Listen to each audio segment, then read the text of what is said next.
Hello, మనము previous వీడియోలో trigonometry introduction గురించి డిస్కస్ చేసాము. ఈ వీడియోలో మనము ట్రిగ్నోమెట్రీ యొక్క ఒక ఎగ్జాంపుల్ ప్రాబ్లమ్ని డిస్కస్ చేద్దాము. ఎగ్జాంపుల్ 1 ప్రాబ్లం ఏంటంటే ఇక్కడ if tan A equal to 3/4 then find the other trigonometric ratios of angle A.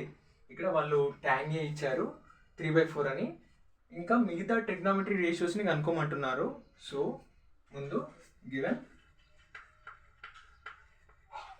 tan A equal to 3/4. Okay ఇక్కడ మనకు tan θ ఫార్ములా ఏంటంటే opposite by adjacent. Okay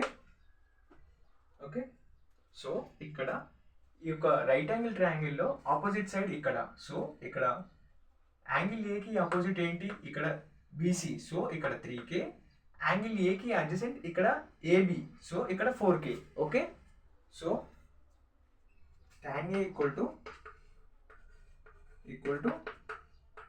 3K/4K. ఇక్కడ మనకు పర్ఫెక్ట్గా అర్థమైపోయింది. సో ఇక్కడ ఏంటంటే ఒక రైట్ యాంగిల్ ట్రయాంగిల్లో వాళ్ళు మనకు బై పైథాగరస్ థీరం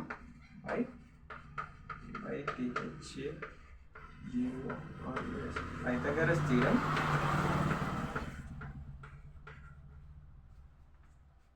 ఇక్కడ AC² equal to AB² plus BC². So ఇక్కడ ఏంటంటే ఇక్కడ AC² equal to AB² plus BC².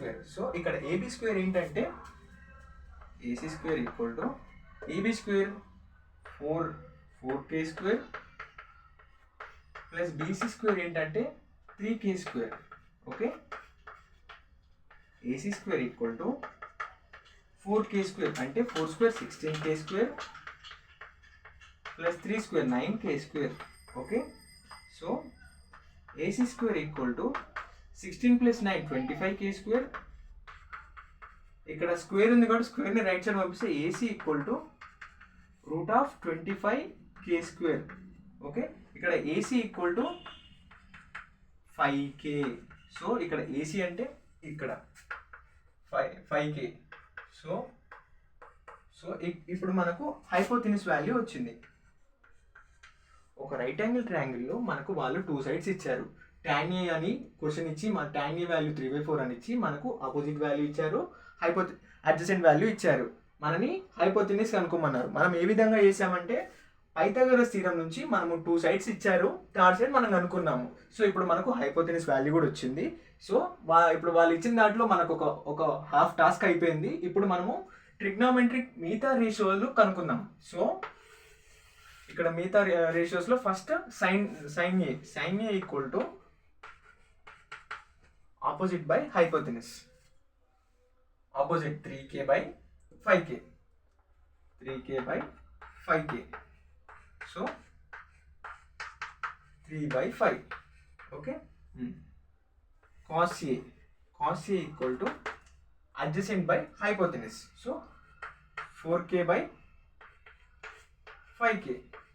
Okay, equal to 4/5. ఇప్పుడు tan A ఆల్రెడీ వాళ్ళు 3/4 అని ఇచ్చారు. tan A ఈక్వల్ టు 3/4 అని వాళ్ళే ఇచ్చారు. సో tan A ఆల్రెడీ వచ్చింది. ఇప్పుడు మనము cot A కావాలి. cot A ఈక్వల్ టు మనకు ఫార్ములా ఉంది. cot A అంటే 1/tan A ఈక్వల్ టు 1/3/4 అంటే 4/3. లేదా cot A అని మనము cos A by sin A చేసినా మనకు 4/3 వస్తుంది. ఓకే, అలాగే ఇప్పుడు నెక్స్ట్ cot వచ్చింది sec θ. sec A equal to 1/cos A. 1/cos A అంటే ఇక్కడ మన cos A ఎంత వచ్చింది? 1/4/5. 4/5 అంటే ఈక్వల్ టు 5/4.